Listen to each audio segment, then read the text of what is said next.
Belly fat isn't just a cosmetic concern, it can also impact your health. Understanding the types of belly fat and the most effective strategies for eliminating them is essential for achieving your health and fitness goals. As with all videos we put out, they are for information and entertainment purposes and not meant for diagnoses or cure of any disease. Let's dive into belly fat domain by naming the less harmful type. It's called subcutaneous fat. This is the soft, pinchable fat just beneath the skin. While it's less harmful than other types, excess subcutaneous fat can still contribute to health issues over time. Here's how to reduce subcutaneous fat. For the purpose of this video, I will name 3 different ways to reduce subcutaneous fat. First is by way of simple exercises. A combination of aerobic activities like running, swimming, or cycling combined with strength training will boost metabolism. A second option is quality combination of a nutrient-rich diet with whole foods, lean proteins, vegetables, and healthy fats. Stay away from processed foods and sugary beverages. A third option is simply year of stress management. Chronic stress increases cortisol levels, encouraging fat storage. Practice yoga, meditation, or deep breathing exercises. Another type of belly fat is known as visceral fat. Visceral fat surrounds internal organs and is linked to serious health risks such as heart disease, diabetes, and metabolic syndrome. It often accumulates in the abdominal cavity, leading to a hard belly. Reduction and total elimination of visceral fat needs a little more work. Here's how to reduce this type of belly fat. First option is high-intensity interval training, HIIT, which involves short bursts of intense activity, alternated with periods of rest. This process effectively burns visceral belly fat.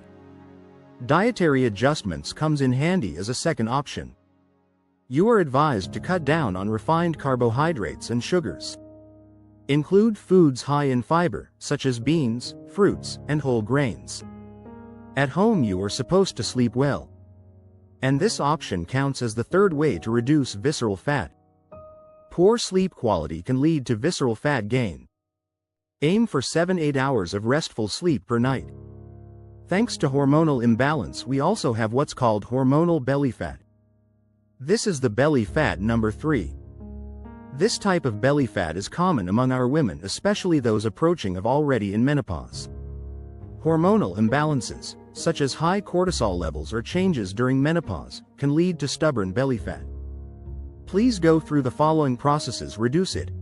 First, balance hormones naturally with foods rich in omega-3 fatty acids, like salmon or walnuts, and antioxidants to help balance hormones. Secondly, you can use tailored exercise plans incorporated with moderate intensity, like brisk walking or yoga, which is especially beneficial for managing hormonal shifts. Another way to reduce hormonal belly fat is to consult a professional. In some cases, addressing hormonal imbalances may require the guidance of a healthcare provider. Our bonus general tips for all types of belly fat will follow, but before that, please hit the subscribe button so you will be one of the first to get our newly released videos. Tip number 1 is to get hydrated for optimal metabolism. Drinking enough water supports metabolism and reduces bloating. Tip number 2 is to monitor food portions. Even healthy foods can contribute to weight gain if eaten in excess. And tip number 3 is to show consistency in those changes itemized above. Sustainable changes over time are more effective than drastic, short-term efforts. By identifying the type of belly fat you're dealing with and tailoring your approach, you can take significant steps toward eliminating it and improving your overall health. See you in the next